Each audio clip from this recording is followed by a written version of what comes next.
hiji peuting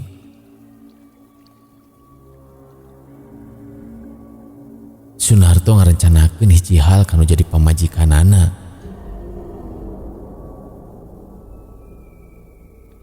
Sanggeus pamajikanna sare, manehna indit tina tempatna cicing, nyaharita teh di ruang tamu. Manehna tuluy lempang bari ninggali ka kenca jeung katuhu, mastikeun lamun pamajikanana geus sare,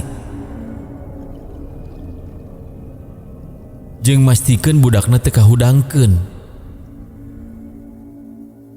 Sunarto lempang ka palebah dapur,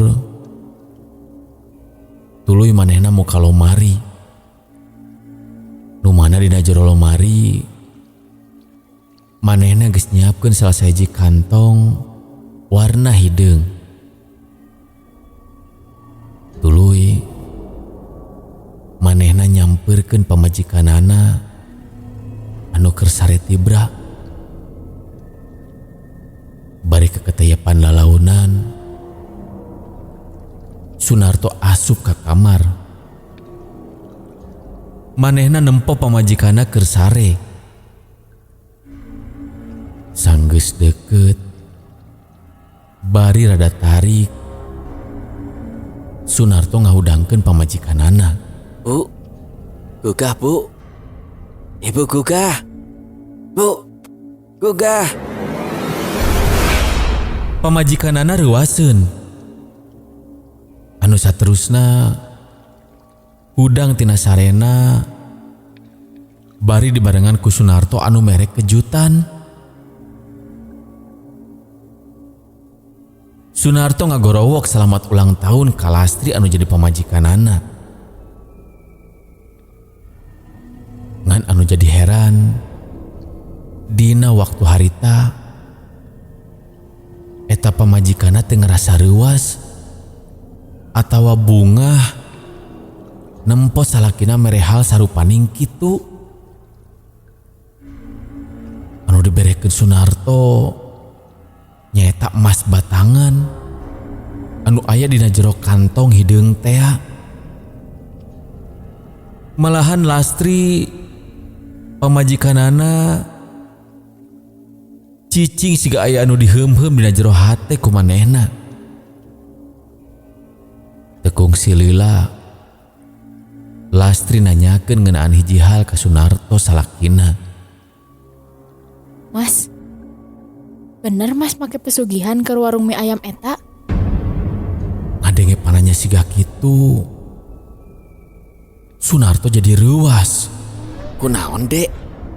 Dapet nanya kitu? Henteu mas, abi ngadenge ti batur. Lamun warung mie ayam mas make pesugihan. Kela. Ade menang omongan ti saha eta teh? Abi menang ti babaturan abi mas. Cenah babaturan abi boga babaturan nu bisa nempo nu kitu. Manehna boga ilmu batin, bisa nempo hal anu karitu mas. Ninggali naon dek?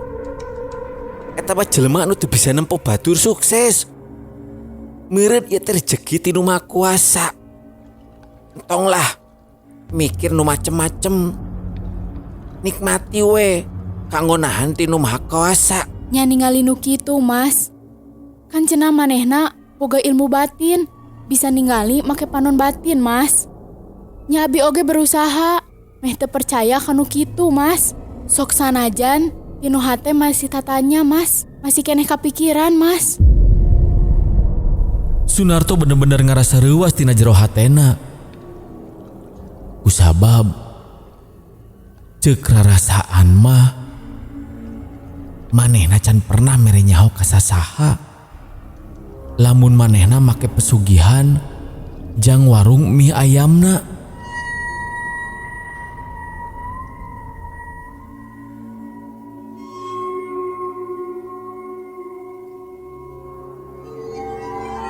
Sunarto ngupayakeun jang ngayakinkeun pamajikanana nepi ka mamawa nu maha kawasa.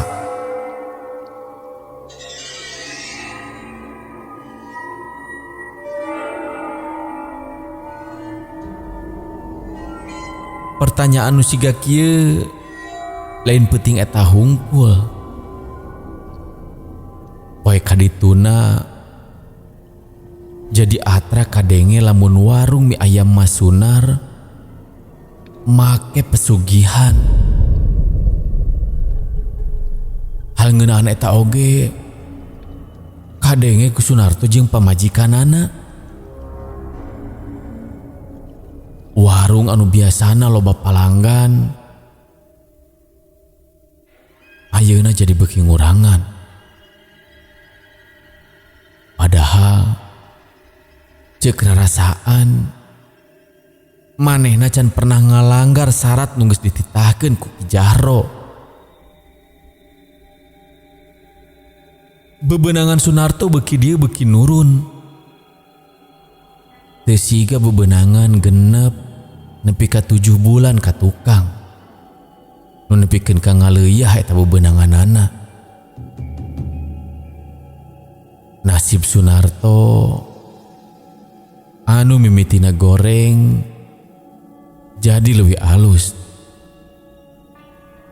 Tapi ayeuna balik deui jadi goreng deui. Eta nyieun manehna jadi bingung. Komo deui warga loba nu ngomongkeun warungna Sunarto jadi warung pesugihan.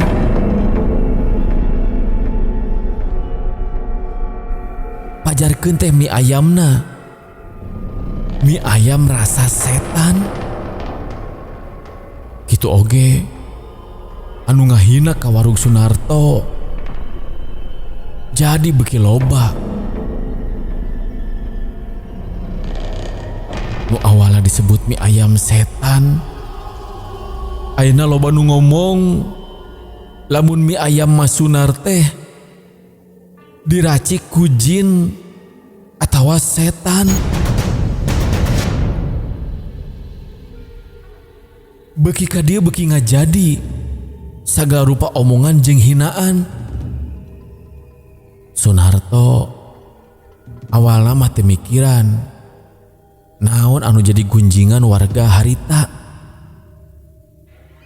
Kusabab dina pamikirna anu ngajadikeun kayakinan manehna salila ieu manehna boga Aki Jahro anu nulungan jeung ngalancarkeun usaha jualan mie ayamna salila ieu. Manehna teu ngarasa dibantuan ku setan. Katambah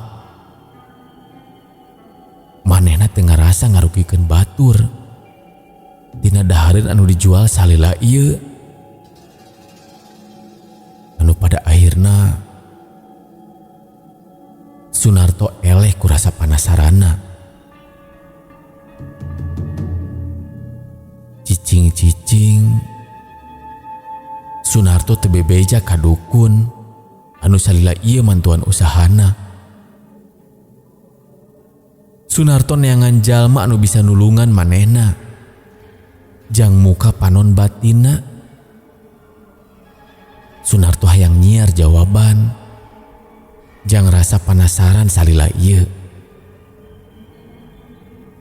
Nah usaha anu dilakonan ku manehna aya bantuan tinu jadi setan atawa henteu. Nepi ka akhirna manehna papanggihan jeung salah saji ustad nyaeta Ustad Soleh. Manehna dibere sagelas cai herang anu geus dijampean doa ku eta Ustad Soleh teh. Sanggeus Sunarto nginum eta cai, manehna dititah meureumkeun panon. Anu satuluina dititah mukakeun panonna lamun Ustad Soleh geus mere aba-aba jang muka panon. Tujuanna sangkan mastikeun yen eta usaha anu keur dilakonan ku manehna teh nah dibantuan ku setan atawa henteu. iya ti harita Ustadz Soleh ge mere aba-aba. Jaga-jaganya Mas. Naon wae anu katempo tong soak. Sok weh buka panona. Tinggali ka jero warung anu jadi tempat usaha anjeun. Barang Sunarto mukakeun panona, tuluy manehna nempok ka palebah tempat anu dipake usahana. Manehna ruas kacida. Kusabab aya hiji makhluk anu hideung jangkung gede nu awakna dipinuhan ku bulu siga monyet. Panona beureum molotot ningali ke arah Sunarto. Katempo di jero bahamna ngecelakan ciduh ngacai anu rujit. Ji ngacaina teh ngecelaka palebah buleng tempat kuah mie ayam anu manehna.